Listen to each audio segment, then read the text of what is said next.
What's up, nerds, and welcome to another Noisy News Week for the week of December 19th, 2025. This is a show where I highlight the notable news posted to noisypixel.net this past week.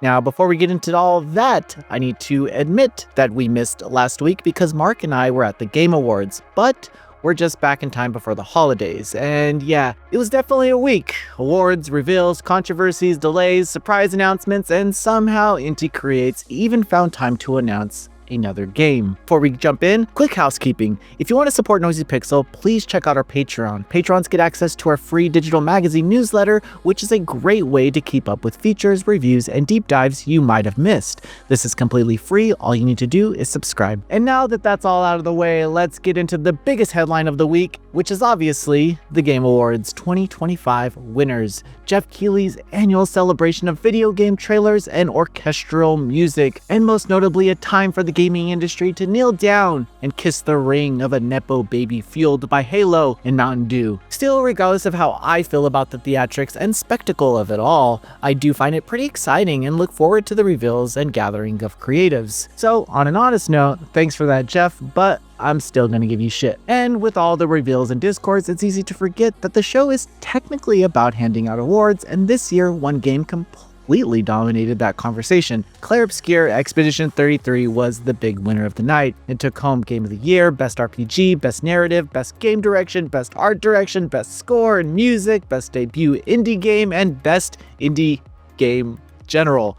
That's not a sweep, that's an absolute takeover. Jesus Christ. Okay, I didn't write this in my notes, but can I just tell you guys all, quickly take a look at the menus and the equipment menus. I brought this up in my review and no one seems to be talking about it. If you're talking about design, those menus are horrendous. They're a black background with little JPEG.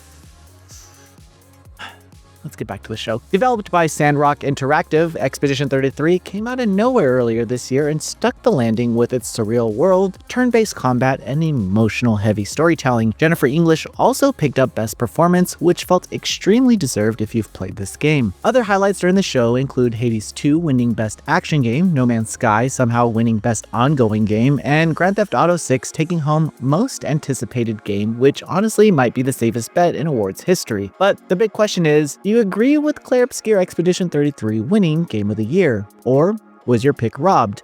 Let me know in the comments below and we'll talk about it. Alright, to the next story. Team Kill Media released a new gameplay trailer for their upcoming game, Code Violet, and it's leaning hard into the dino horror, stealth, and sci-fi survival modes. The game is set in the 25th century after Earth collapses, pushing humanity to the TRAPPIST-1E. A sterility crisis leads to time travel and a very unsettling plan to abduct women from the past to keep the species alive. You play as Violet Sinclair, waking up in a bioengineering complex filled with dinosaurs, hostile systems, and very limited resources. Inventory management matters here, combat mixes melee and ranged tools, and the tone is more survival horror than power fantasy. Just expect Dino Crisis. The first one. This is Dino Crisis. That's all. The game was recently delayed in November to 2026, but there's no release date as of now on PlayStation 5. Still, with that said, the real conversation online has been about what platforms it's not coming to. The developer confirmed there are no plans for a PC version, citing concerns over mods that could over-sexualize characters or compromise their creative vision.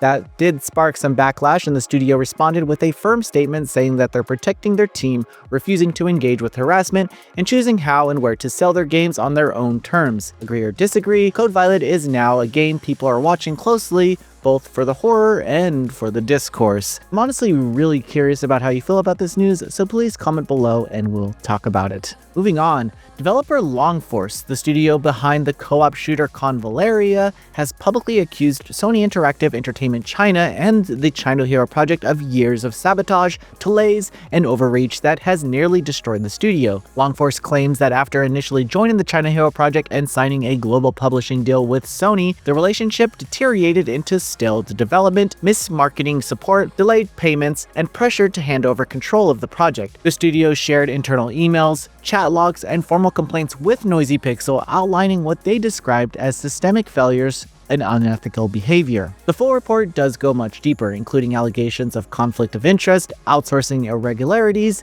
and an attempted transfer of project leadership under threat of cancellation. Sony and the China Hero Project have not responded to requests for comment as of publication, and this remains an ongoing situation. This is a detailed investigation piece, and I really encourage you to read the full article on Noisy Pixel for the context, documentation, and timeline that we couldn't fit into this show.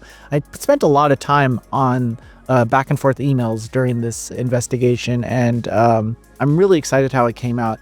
I hope that the developers find peace in some way to get this game out and move on. And so here's to 2026 and that happening. Now our last big headline of the week comes from Larian Studios after some very loud backlash over comments about generative AI use on their next game, Divinity. Following a Bloomberg interview, the internet ran with the idea that Larian was pushing hard on AI, which immediately set off alarms given their reputation after Baldur's Gate 3. Larian founder Sven Vecchi quickly stepped in to clarify that the studio is not releasing a game with any AI-generated content and is not replacing developers with AI. According to Vecchi, AI is being discussed internally only as a tool to make day-to-day work easier, not to cut jobs or replace creativity. Vecchi explained that any use of machine learning is limited to early ideation, things like exploring references, rough composition ideas, or placeholder text that gets completely replaced by human-made work later on. He stressed that Divinity will be written by writers, acted by actors, and built by artists, full stop. Larian says it continues to hire creatives across art, writing, and localization, and that the final game will contain no AI-generated assets whatsoever. Now, with that said, that hasn't stopped the backlash though. Some developers and former Larian staff have criticized the studio publicly, while parts of the Divinity and Baldur's Gate communities are split on whether AI has any place in game development at all, even at the concept stage. Vecchi also doubled down on social media, saying Larian's artists are world-class and that AI is being treated no differently than reference books or search tools. So I'm curious, where do you stand on this? Are studios right to explore AI as a workflow tool, or should it be a hard line in game development? Let me know in the comments below. And now on to the game updates of the week. Ring 99 has officially been pushed to a 2026 release, and honestly that feels like the right call. This psycho-suspense romance adventure from indie developer Character was originally targeting a release in 2025, but the team says that they need more time to properly refine its late 90s Tokyo setting and the relationship-driven story at its core. The game has been making the rounds at shows like Bid Summit, PAX East, and Tokyo Game Show, and according to director Shun T, the feedback from those demos ended up expanding the project in ways that they didn't initially expect. For those who don't know, Rain 98 is all about the mood and lingering emotion following a protagonist who slips into the past and forms a connection with a mysterious girl named Reina, all as the world edges towards something ominous. Conversations, small daily activities, and minigames are designed to reinforce character perspectives rather than feel like distractions. It's still in development for PC via Steam, and it's already passed 45,000 wish lists, and if the extra time helps it stick the landing emotionally, it'll be worth the wait. If this sounds like your kind of game, definitely go read the full update on Noisy Pixel for more details straight from the team. Inti Creates announced a new game, and it's got one of those titles that you might have to read twice. The game's called Kingdom's Return, Time-Eating Fruit, and the Ancient Monster. It's a 2D action and strategy hybrid launching on April 23rd, 2026. Here you play as an adventurer working with Kronos, the Fairy of Time, to rebuild the fallen kingdom of Almacia and figure out what actually caused its collapse. It mixes side-scrolling action stages with a kingdom rebuilding system where the materials you collect directly feed into upgrading your stats and abilities. The game has 4 playable characters, each with different playstyles ranging from defensive close-range fighters to glass cannon spellcasters and fast dodge-heavy attackers. The game is releasing on pretty much every platform, and if you're into Inti Create's style of tight action design with a bit of strategic depth layered on top, this one's worth keeping an eye on. Next up, Shueisha Games and developer Historia announced a new psychological adventure called Unme, and it sounds apparently unsettling. The game is planned to release in 2026 on PC via Steam and centers on a girl who wakes up trapped in a labyrinth, sharing her body with 4 different souls. Each voice has its own trauma, motivations, and agenda, and they're all competing for control as you try to escape. What makes Unme interesting is how those personalities actively change the game. The labyrinth reacts to whichever soul is in control, altering abilities, hazards, and even the character's sensory stability. Exploration ties into a dialogue system unlocked through memory fragments, which determines which soul you can speak to and what truths you can uncover. If you're into narrative-driven games that mess around with your perspective and player agency, this one might be for you.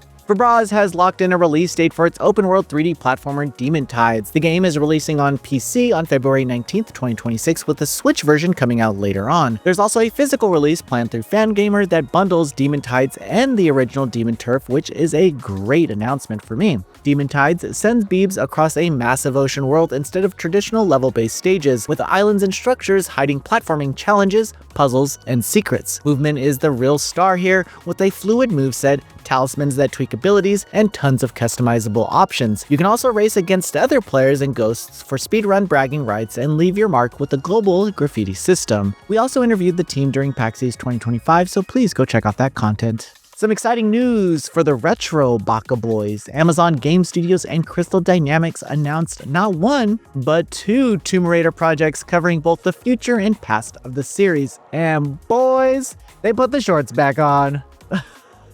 When I saw the get up, you know, that where she flips up, and I'm like, you know what? That's a skill, you know? And I know I'm going off script here, but that is a skill. She took time to learn that flip up, and they just took that all away from her? Huh. Not anymore, she's back. The next mainline game in Tomb Raider is Tomb Raider Catalyst, which has been in development since the Amazon partnership was revealed back in 2022. This game follows Lara Croft in northern India as she uncovers the truth behind a dangerous landscape and tries to stop forces that could reshape the future. The game is being built in Unreal Engine 5, and Crystal Dynamics is calling this the largest world Tomb Raider has ever had. The game is currently slated for a 2027 release on PS5, Xbox Series X, and PC. Still alongside that, we're also getting Tomb Raider Legacy of Atlantis, a full reimagining of Lara's original 1996 adventure developed by Flying Wild Hog. It's aiming to modernize the visuals and design with preserving the structure and tone fans remember, including the hunt for the Scion artifact. That one's coming out sooner, launching in 2026, and both games will feature Alex Wilton Region returning as Lara Croft. Please look out for future details as we learn more. Next in the news, Kepler Interactive and indie studio Shape Farm announced Orbitals, a two-player co-op puzzle adventure inspired by retro Japanese anime launching in 2026 exclusively for Nintendo Switch 2. This game is set in an original sci-fi universe that follows two rookie explorers, Maki and Omura, as they try to save their space station from a looming cosmic storm. The game is built entirely around cooperation, with asymmetrical roles that require both players to constantly communicate and combine their tools to move forward. Orbitals leans hard into its co-op flexibility, supporting split-screen play on a single Switch 2, local multiplayer through game share, and online co-op with voice chat using the system's built-in features. Visually, it pulls straight from the early 90s anime, complete with hand-drawn animated cutscenes created in partnership with Studio Masket. Plus, the game supports full Japanese and English voice acting. We'll definitely have more coverage of this leading up to launch. And now, Capcom has finally locked in a release date for the new Mega Man game, Pragmata, not Mega Man. Still on to you. The game is now coming out on April 24th, 2026 for Switch 2, PS5, Xbox Series, and PC. With the new trailer, Capcom also released a Steam demo that's available right now, with console demos planned for later on. If you've been curious about this game after the years of radio silence or for our multiple 3 previews of the same area, God, that was annoying. Don't ask me. I had to actually attend those events and just play the same. There's just updated versions of this same area every time. I liked the updates, but like, this is like 3 previews, guys. Go check out the newest one. All right. Well, anyway, but this is the first time you get the chance to go hands-on and see how it actually plays. Pragmata is set in a near future where a breakthrough material called Lunan ore powers advanced replication tech until contact is suddenly lost with a lunar research station. Players play as Hugh Williams, who teams up with an android girl named Diana, and combat revolves around their synergy, mixing third-person shooting with real-time hacking puzzles that open enemies up for massive damage. Exploration also leans on both characters working together. Maybe we'll have another preview before launch, but here's to release. And don't worry, we have more news, with Nagoshi Studio officially revealing their debut game, Gang of Dragon, marking the first new project from studio head Toshihiro Nagashi since his departure from RGG Studio. The announcement came with a stylish trailer that very clearly carries the DNA of the Yakuza and Like a Dragon series, right down to its Kobuchiko setting, which will look extremely familiar if you spend any time in Komorocho. South Korean-American actor Ma Dong-seok stars as protagonist Shinji Shion, a member of a Korean crime syndicate caught up in an escalating conflict that forces him to question his purpose, and he looks really cool doing it. Gameplay details are still a little light, but what's shown points to a third-person action with hand-to-hand combat, bladed weapons, gunplay, and even vehicular action. For me, I hope it's like Sleeping Dogs, but we can all have dreams. There's no release date at this time, but you can expect more coverage leading up through 2026. Now, speaking of RGG, Sega and RGG Studio announced a dedicated Yakuza, Kiwami 3, and Dark Tides Direct, aiming for December 22nd, which is tomorrow if you're watching this when we post it on Sunday at 5 p.m. Pacific. The broadcast will focus entirely on the upcoming 2-in-1 release slated in February 2026, offering an extended look at gameplay, new features, and what's changed in the full Dragon Engine remake of Yakuza 3. If you've been waiting to see how Kiryu's Okinawa-era story held up to modern tech, this direct should answer a lot of those questions. Further, the stream will also spotlight Dark Tides, a newly announced side campaign centered on fan-favorite characters Yoshitaki Mine, featuring its own narrative and a boxing-influenced combat style. The direct will stream on Sega's official YouTube and Twitch channels, and you can expect coverage on Noisy Pixel. Now, if you're like me and like a little bit of jets in your life, well, you cheered mega when Bandai Namco officially announced Ace Combat 8 Wings of Theve. Theve.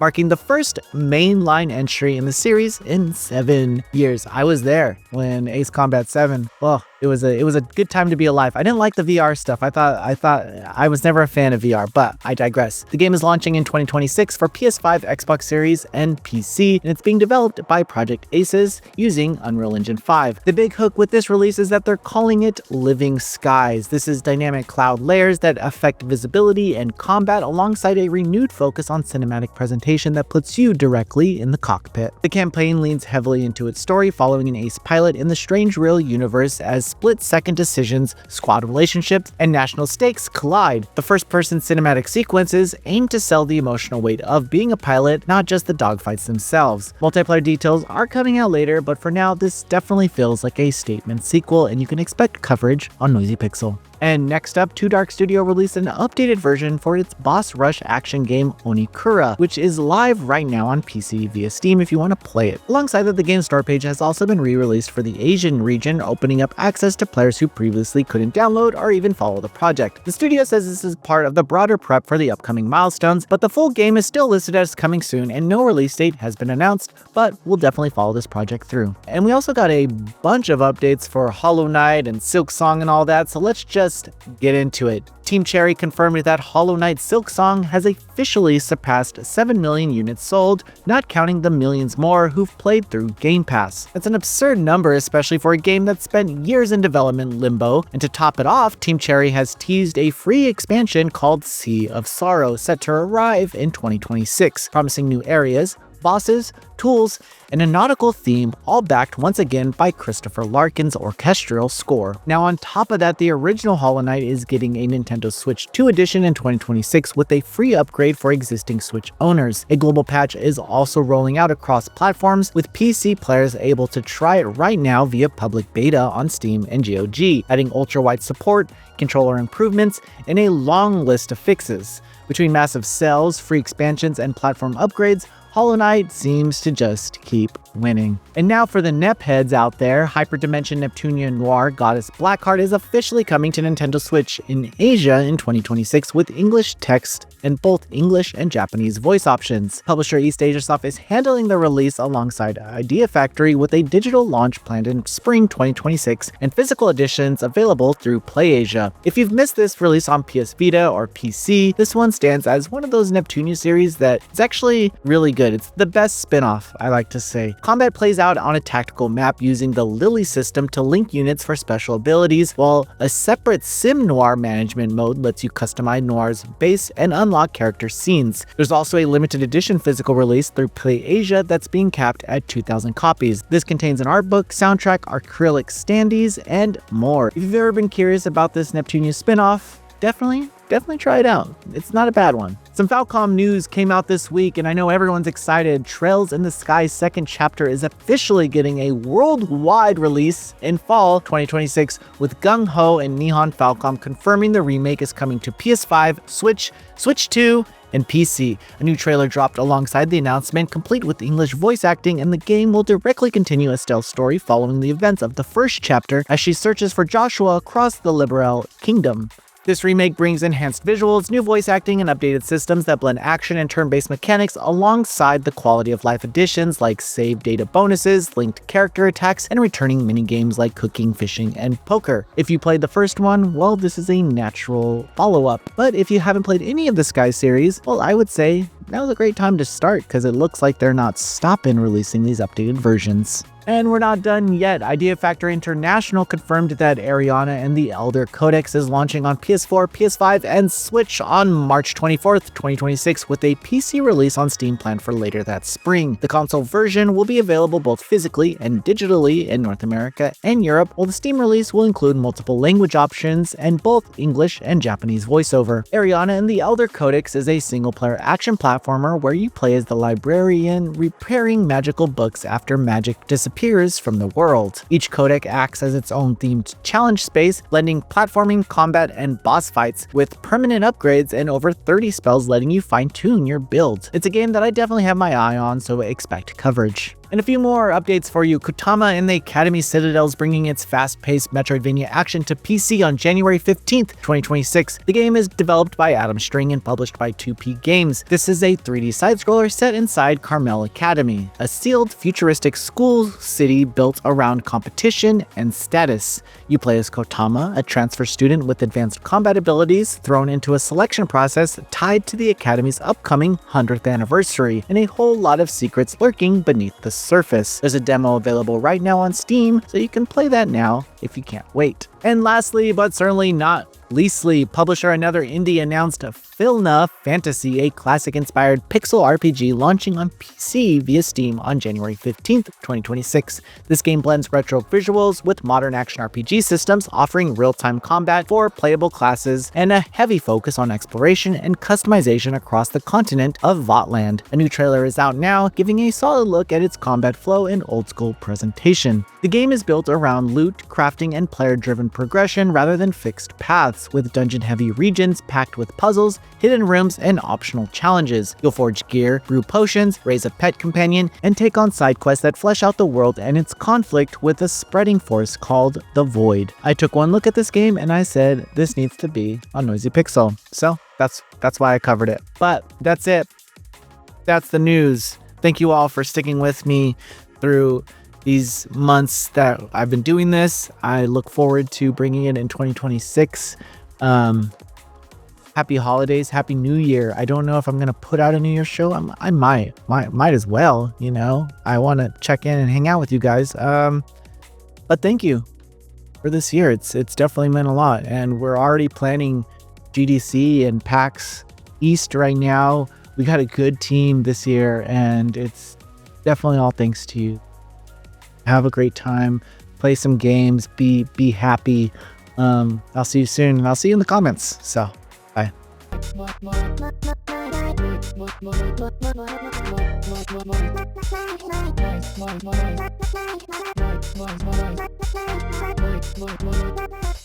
Noisy Pixel.